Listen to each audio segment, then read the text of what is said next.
So here we have the Mini Cooper S convertible on a 19 plate. I'm going to start off by showing you inside the boot, and then we'll hop inside the car and run through some controls from there.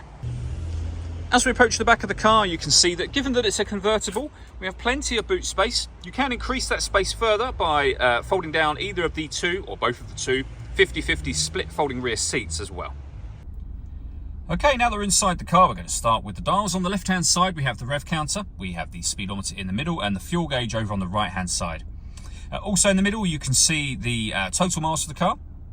They are 9,009. The information displayed above that can be changed by pressing a button on the end of the indicator stalk with various bits of trip computer information and the digital readout for the speedometer you see there. So as you can see, you can cycle through various things and eventually you keep coming back round to the digital readout, which is this one here. If we back out to the steering wheel, on the left-hand side, we have cruise control and speed limiter. And on the right-hand side, stereo and phone controls. Just behind the steering wheel, we have the plus paddle and minus paddle. That's so that you can change gear manually with this automatic gearbox. Next, we'll move over to the central screen for the car. Just briefly before we come to the screen, I wanted to show you this. This is where you control the screen from. So the rotation of this dial will take you through various options. You can also use these buttons directly as well. For example, to pay your phone, push the dial down, enter that menu, and you'll be able to manage your mobile devices from there, which is where you pair your phone. To listen to music, enter this menu. You'll see we've got DAB and FM radio, Bluetooth audio, and USB input as well. So plenty of ways to listen to your music in this car.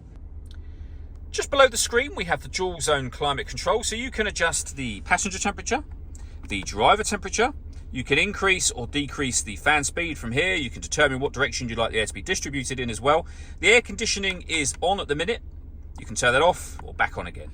As it's dual zone climate control, if you press auto, the car will now maintain those temperatures for you by taking control of the fan speed and the direction of the air. To override that, press the auto button again and you go back to whatever setting you had it on previously. Beneath that, we have a heated driver's seat with 3 heat settings, and the same for the passenger side over here. And then underneath that, we can turn off the traction control. We can start and stop the engine. I mean, that is in fact how you start and stop the engine. So you just need to make sure the key is in the car. That button will start it and stop it. This one is for the stop and start. So this car is designed to cut out when it's stationary in traffic to save you fuel. The system is off when that orange light shows. We then have a 12-volt charging socket and USB input, and then the gear lever for the fully automatic gearbox. The last thing I want to talk about is the roof operation. So we have a button up with the interior lights. Give that a push, or a pull in this case, and it'll open the roof to a point where it becomes a kind of a sunroof.